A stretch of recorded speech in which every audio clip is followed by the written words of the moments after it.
Report ചെയ്യുന്നതിലൊക്കെ വലിയ അലംഭാവം മാനേജ്മെന്റുകൾ സ്വീകരിക്കുന്നു എന്നൊക്കെയായിരുന്നു നേരത്തെ വിദ്യാഭ്യാസ മന്ത്രിയുടെ ഒരു നിലപാട്.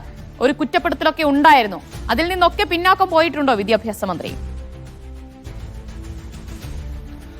തീർച്ചയായും ഇത്തരം ഒഴിവുകൾ ഉണ്ട്, അതൊക്കെ റിപ്പോർട്ട് ചെയ്യാനുണ്ട് എന്ന് പറയുമ്പോഴും ഇപ്പോൾ ഞാൻ നേരത്തെ സൂചിപ്പിച്ചതുപോലെ എല്ലാവർക്കും കാര്യങ്ങൾ തുല്യമായിരിക്കണം എന്ന നിലയിലേക്ക് വ്യാഖ്യാനിച്ചുകൊണ്ടാണ് NSS നേടിയെടുത്ത സുപ്രീം കോടതിയിലെ അനുകൂലമായ വിധി. അതായത് ഭിന്നശേഷി ഒഴിവുകൾ എത്രയാണോ അത്രയും കാര്യങ്ങൾ ഒഴിച്ചിട്ടുകൊണ്ട് ബാക്കി 2018 മുതലുള്ളവർക്ക് നിയമന അംഗീകാരം നൽകുകയെന്ന NSSന് അനുകൂലമായ വിധിയെന്ന് സംസ്ഥാന സർക്കാർ, NSSന് മാത്രം അനുകൂലമായ വിധിയെന്ന് സംസ്ഥാന സർക്കാർ ഇതുവരെ പറഞ്ഞിരുന്ന കാര്യങ്ങളിലാണ് മലക്കം മറിച്ചു ഉണ്ടായിരിക്കുന്നത്.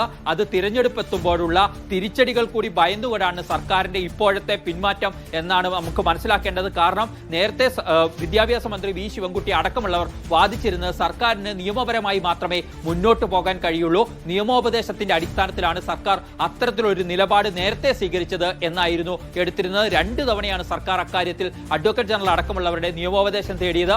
അന്നെല്ലാം NSSന് അനുകൂലമായ വിധി മാത്രമാണ് ഇതെന്ന നിലപാടായിരുന്നു സംസ്ഥാന സർക്കാർ സ്വീകരിച്ചിരുന്നത്. പക്ഷേ കാര്യങ്ങൾ മുഖ്യമന്ത്രിക്ക് ക്രൈസ്തവ മാനേജ്മെന്റുകൾ പരാതി നൽകുന്നു, അതൊരു വലിയ സമ്മർദ്ദമായി രൂപപ്പെടുന്നു. അതോടുകൂടിക്കൊണ്ട് ഉന്നതതല യോഗത്തിലേക്ക് എത്തുമ്പോൾ വിദ്യാഭ്യാസ മന്ത്രി നേരത്തെ പറഞ്ഞ നിലപാടിൽ നിന്നും സംസ്ഥാന സർക്കാരിന് ആകെ മൊത്തം പിന്നാക്കം പോകേണ്ടി വന്നിരിക്കുന്നു എന്നുള്ളതാണ്.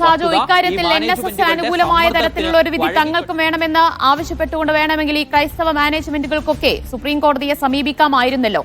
അങ്ങനെ ഒരു ആവശ്യം നിർദ്ദേശമൊക്കെ നേരത്തെ മുന്നോട്ട് വയ്ക്കുന്നുണ്ടായിരുന്നു. പക്ഷേ ഇന്നത്തെ യോഗത്തിൽ അങ്ങനെ ഒരു ചർച്ചയിലേക്ക് പോലും പോയില്ലേ?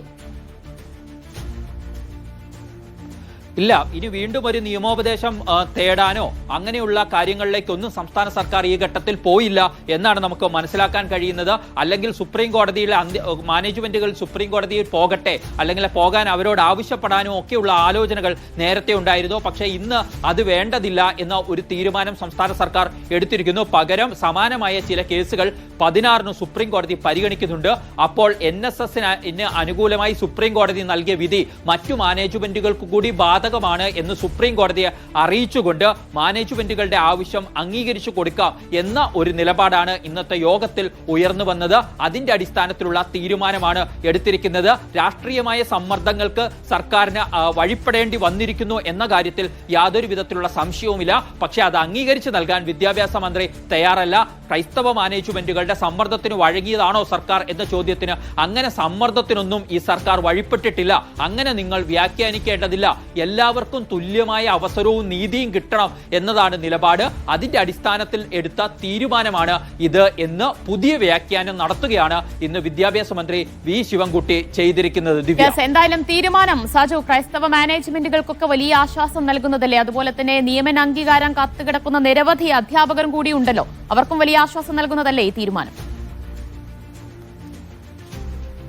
സംസ്ഥാന സർക്കാരിന്റെ നിലപാട് സുപ്രീം കോടതി കൂടി അംഗീകരിക്കപ്പെട്ട് കഴിഞ്ഞാൽ ഏതാണ്ട് 16,000-ഓളം അധ്യാപകരാണ് നിയമന അംഗീകാരം കാത്തു പുറത്തു നിൽക്കുന്നത്.